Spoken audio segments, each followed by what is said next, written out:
ಇದುವೇ first use ಮಾಡಿದ cricket bat.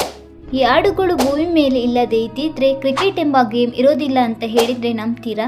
16th ಸೆಂಚುರಿಯಲ್ಲಿ ಇಂಗ್ಲೆಂಡ್ನಲ್ಲಿ ಇರುವ ಕೆಲವೊಂದು ಮಕ್ಕಳು ಆಡುಗಳನ್ನು ಮೇಯಿಸುತ್ತಾ ಇರುವಾಗ ಟೈಮ್ ಪಾಸ್ಗಾಗಿ ಒಂದು ಮರದ ತುಂಡು ಹಾಗೂ ಕಲ್ಲುಗಳನ್ನು ಇಟ್ಕೊಂಡು ಆಡಿದ ಆಟವೇ ಕ್ರಿಕೆಟ್. ಸ್ಟಾರ್ಟಿಂಗ್ನಲ್ಲಿ ಚಿಕ್ಕ ಮಕ್ಕಳು ಮಾತ್ರ ಆಡ್ತಾ ಇದ್ದಿದ್ರು. ಹೋಗ್ತಾ ಹೋಗ್ತಾ ದೊಡ್ಡವರು ಸಹ ಆಡಲು ಶುರು ಮಾಡ್ತಾರೆ. ಅದ ನಂತರ ಅನೇಕ ಜನಗಳು ಈ ಆಟವನ್ನು ಆಡಲು ಶುರು ಮಾಡುತ್ತಾರೆ ಹಾಗೂ ಅನೇಕ ಜನಗಳಿಂದ ಈ ಆಟವನ್ನು ನೋಡಲಾಗುತ್ತದೆ. 1788ರಲ್ಲಿ ಇದಕ್ಕಾಗಿಯೇ ರೂಲ್ಸ್ ಆ್ಯಂಡ್ ರೆಗ್ಯುಲೇಷನ್ಸ್ ಅನ್ನು ಜಾರಿಗೆ ತರುತ್ತಾರೆ. ಆವಾಗಲೇ ಪ್ಲೇಯರ್ಸ್ ಅಂಡರ್ ಆರ್ಮ್ ಬೌಲಿಂಗ್ ಅನ್ನು ಮಾಡುತ್ತಾರೆ. ಹಳೆಯ ಬ್ಯಾಟ್ಗಳನ್ನು ಇಟ್ಕೊಂಡು ಈಸಿಯಾಗಿ ಆಡ್ತಾ ಇದ್ದಿದ್ರು. ಬಟ್ ಯಾವಾಗ ಪ್ಲೇಯರ್ಸ್ ಅಪ್ಪರ್ ಆರ್ಮ್ ಬೌಲಿಂಗ್ ಅನ್ನು ಮಾಡಲು ಶುರು ಮಾಡ್ತಾರೋ ಆವಾಗ ಹಳೆ ಬ್ಯಾಟ್ನಿಂದ ಆಡಲಾಗುತ್ತಿರಲಿಲ್ಲ.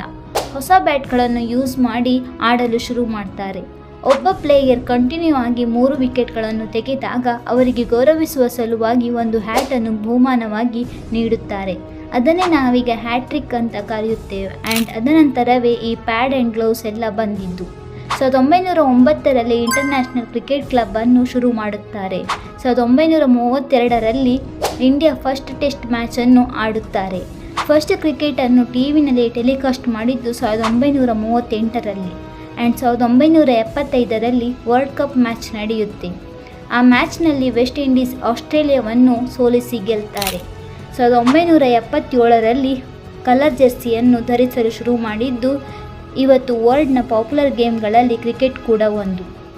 ಈ ಇನ್ಫಾರ್ಮೇಷನ್ ಇಷ್ಟವಾದರೆ ಲೈಕ್ ಮಾಡಿ ಹಾಗೂ ಇದೇ ರೀತಿ ಹೆಚ್ಚಿನ ವಿಡಿಯೋಗಳಿಗೆ ಸಬ್ಸ್ಕ್ರೈಬ್ ಮಾಡಿ.